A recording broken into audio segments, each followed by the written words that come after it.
India. नमस्कार, उदय India digital में स्वागत है आपका। मैं हूं अंशुमान आनंद। और भारत एक आध्यात्मिक देश है और एक सनातन परंपरा का देश है। यहाँ की खासियत ये है कि जब भी कोई व्यक्ति आगे बढ़ता है तो वो सोचता है कि अपने साथ 150 और लोगों का ही भला करें। और हम बहुत खुशकिस्मत हैं कि हमारे साथ स्टूडियो में मौजूद है डॉक्टर विपिन बिहारी मिश्रा जी। आपका बहुत स्वागत है सर।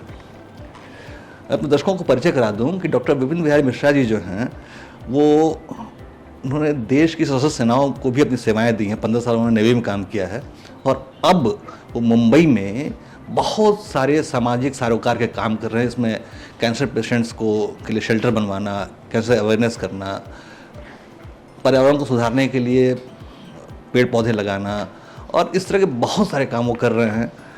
इनका फाउंडेशन भी है एक। तो विपिन जी, आपका बहुत बहुत स्वागत है। और हमसे जानना ये चाहेंगे कि इन सारे कार्यों की प्रेरणा कहाँ से मिलती है आपको और कौन कौन से क्षेत्रों में काम कर रहे हैं आप? बेसिकली मेरा लाइफ जो है देश के लिए 15 साल मेरा जो प्राइम लाइफ गया वो हम लोग सेवा किया नेवी के माध्यम से। और मैं जब स्टूडेंट भी था तभी भी हम लोग समाज सेवा काम में जुड़े रहते थे। ये मेरा पहला प्रेरणा तो मेरा फादर मदर से आया है। वो लोग भी देश की, गांव की सब सेवा में लगे रहते थे। तो उनका मेंटालिटी था लोगों को सेवा करो। जब समाज में आए हैं तो कुछ ना कुछ समाज के लिए देना है जी। तो उसकी वजह से हम लोग सेवानिवृत्त होने के बाद ये सूर्य क्षेत्र फाउंडेशन जो है, मेरा माताजी का नाम सूर्यमणि है, पिताजी का नाम क्षेत्रवासी। तो ये दोनों का नाम में मिला के, क्योंकि उनकी बिना सब कुछ अधूरा है, पिताजी माताजी का भी। तो हम लोग उनका नाम से ये संस्था का क्रिएशन किया और कुछ लाइक माइंडेड लोग मिल के वुमेन एम्पावरमेंट होने दो या हेल्थ सेक्टर में कैसे सुधार आ सकता है और स्टूडेंट का एजुकेशन, एनवायरनमेंट के ऊपर हम लोग 10 लाख पेड़ लगाने का एक संकल्प लिए हैं, जिससे 3 लाख पेड़ हम लोग लगा चुके हैं। उड़ीसा, बॉम्बे, हरियाणा, ये सब जगह में हमारा टीम काम करता है। जो लोग स्वेच्छा से भी होकर काम करते हैं, हमारा कोई पेड एम्प्लॉय नहीं है जी। हम समाज सेवा करते हैं, सब लाइक माइंडेड रिटायर्ड पर्सन्स और थोड़ा यंग मास को भी लेते हैं। तो उसमें हम लोग करते रहते हैं। देखिए, उदय इंडिया पर इस इंटरव्यू का मकसद ये है कि कोई भी व्यक्ति तो जो समाज के लिए काम कर रहा है उससे लोग प्रेरणा लें और उस रास्ते पर चलने की कोशिश करें। तो कृपया हमारे दर्शकों को ये बताएं कि आप प्लांटेशन का काम करते हैं, आप बच्चों को, मतलब आर्थिक रूप से कमज़ोर बच्चे हैं उनके लिए काम करते हैं, आप महिलाओं की आजीविका का प्रबंध करते हैं। तो इस सारे कामों के लिए मतलब कितने सेंटर्स हैं आपके, मतलब इसके बारे में विस्तार से बताएं कुछ। हम लोग का एक कैंसर शेल्टर होम है बॉम्बे में, 2 कैंसर शेल्टर होम जी, जिसके माध्यम से हम लोग एवरी डे कुछ नहीं तो भी 100 कैंसर पेशेंट को हेल्प करते हैं। हमारा जो टाटा मेमोरियल हॉस्पिटल है इंडिया में सबसे बड़ा कैंसर हॉस्पिटल जी, उसमें बहुत सारे जगह से लोग आते हैं। और बॉम्बे एक महासमुद्र है, दूसरा जगह से लोग आते हैं तो उनको पता भी नहीं लगता कि कहाँ जाना, क्या करना, कहाँ पे रहना। और कैंसर बीमारी जो है इतना एक्सपेंसिव है, तो वो उसको झेलना एक बहुत बड़ा प्रॉब्लम है। तो हम लोग उनके लिए हम लोग एक निमित्त मात्र प्रयास किया है ताकि कुछ लोगों को हेल्प किया जा सकता है। और उसमें कोई जात पात धर्म ये या यूपी से आया है, बिहार से आया है, उड़ीसा है, जहाँ से भी आए लोग, सबका हम लोग हेल्प करते हैं जितना भी हो सके। उनको रहने के लिए दिया जाता है, उनको गाइड करते हैं हम लोग कैसे वो लोग हॉस्पिटल में जाके दिखाएं। और फाइनेंशियली भी अगर उनको प्रॉब्लम है तो हम लोग गाइडलाइंस देते हैं, क्योंकि बॉम्बे में बहुत सारे संस्था है जो फाइनेंशियल हेल्प करते हैं। लेकिन उनको भी एक रिकमेंडेशन चाहिए होता है अच्छा संस्था से। जो हमारा रेपुटेशन है आज संस्था की, तो हम लोग जिसको भी रेकमेंड करते हैं ज़रूर उनको हेल्प मिलता है।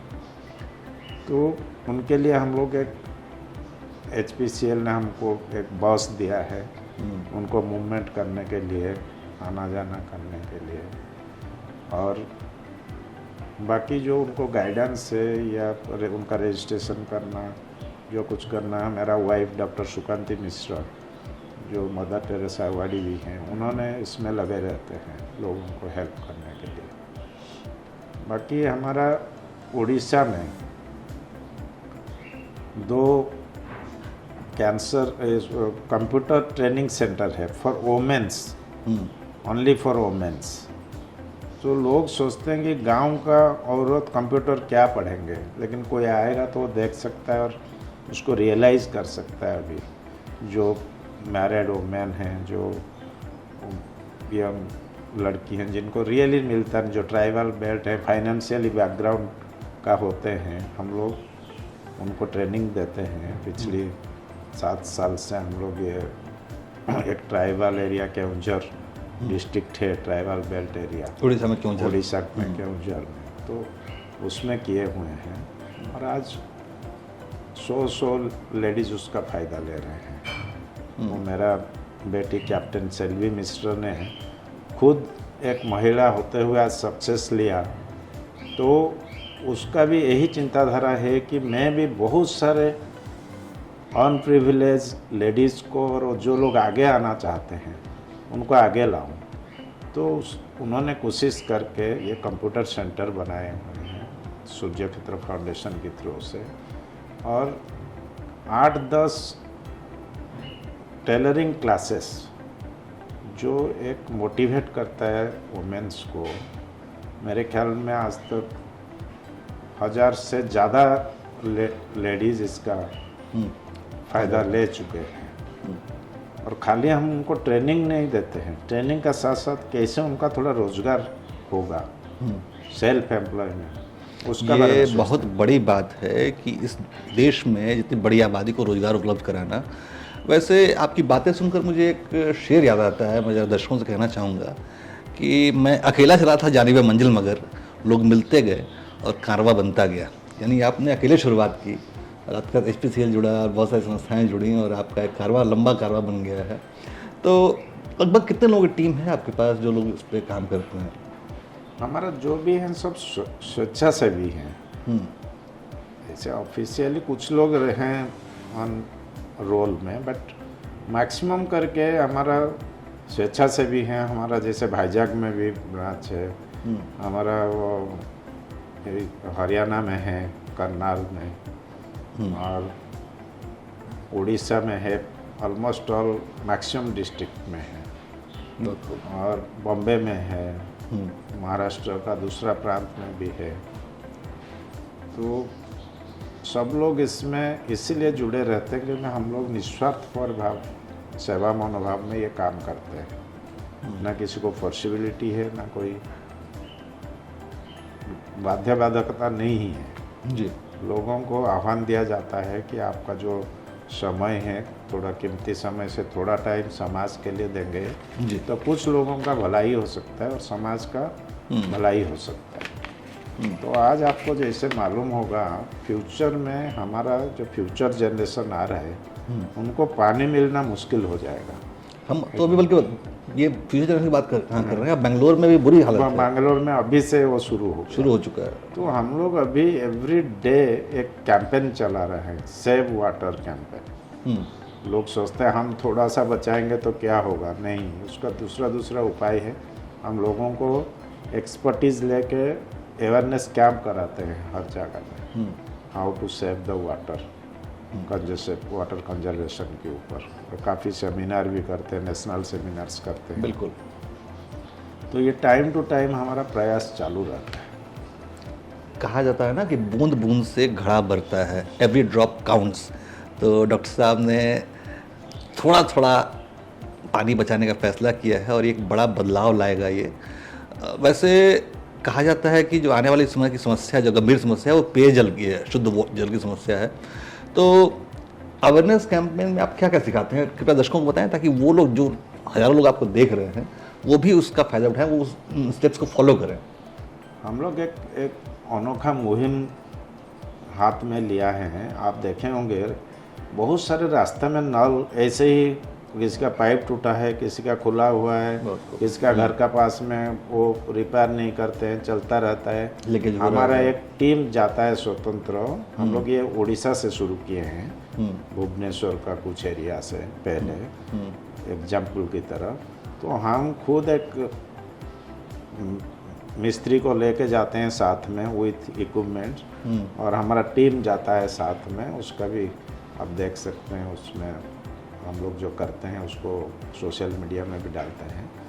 तो वो रिपेयर काम हम लोग खुद करते हैं, और आसपास का जो लोग होते हैं उनको समझाते हैं कि भैया ये जो पानी चलता रहता है, गवर्नमेंट का आ रहा है करके ये मत सोचो कि वो चलता ही रहेगा, और उसका रक्षण करना हमारा ही काम है, जिम्मेदारी है। बिल्कुल। ऐसे आप देखे होंगे लेडीज़ लोग जो बर्तन धोते हैं या कपड़े धोते हैं, तो पाइप चलता ही रहता है, उसको बंद नहीं होता है।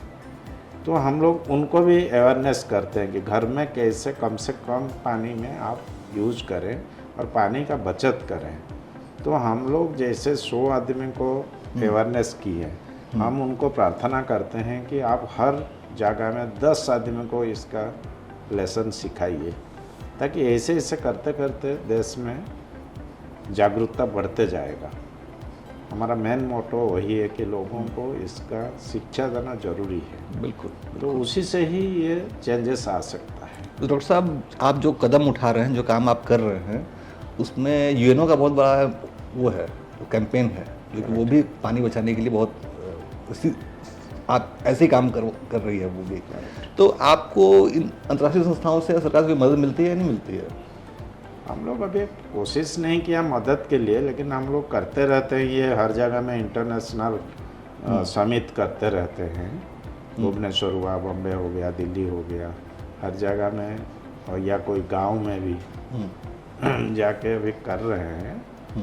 ऑफ कोर्स पब्लिक सेक्टर हम लोग को उसमें थोड़ा सपोर्ट करते हैं, CSR एक्टिविटी करने के लिए। जब हम लोग ये करते हैं तो उस टाइम उनको अप्रोच करते हैं, तो they use to come up to support. बहुत खूब। तो हम तो दर्शकों को बता दें कि डॉक्टर विपिन बिहारी मिश्रा जी बॉम्बे में तो सेटल्ड है, लेकिन उनका पूरा ध्यान देश के कम विकसित इलाकों जैसे उड़ीसा, बिहार, हरियाणा जैसे क्षेत्रों पर है, जो कि बहुत बड़ी बात है, क्योंकि मनुष्य जब ऊपर उठता है तो वो शायद नीचे देखना भूल जाता है। लेकिन विपिन जी जैसे लोग बहुत एक्सेप्शन हैं, बहुत अपवाद हैं, जो कि आगे बढ़ के सोचते हैं कि मैं और भी 10, 20, 100, 2000 जितनी हो सके उतनी ज़िंदगी को संवार दूँ। तो एक प्रेरणादायक व्यक्तित्व है उनका, और मैं उम्मीद करता हूँ कि उदय इंडिया के दर्शक विपिन बिहारी जी की बातों को सुन के उन्होंने प्रेरणा ली होगी, और उनकी पानी बचाने की तकनीक, बच्चों को पढ़ाने का उनका जज्बा, और ख़ास तौर पे धरती माता की सेवा, पर्यावरण का काम जो वो कर रहे हैं, वो मुझे भी प्रेरणा दे रहा है और आप लोगों को भी प्रेरणा देगा। स्टूडियो आने के लिए बहुत बहुत धन्यवाद सर।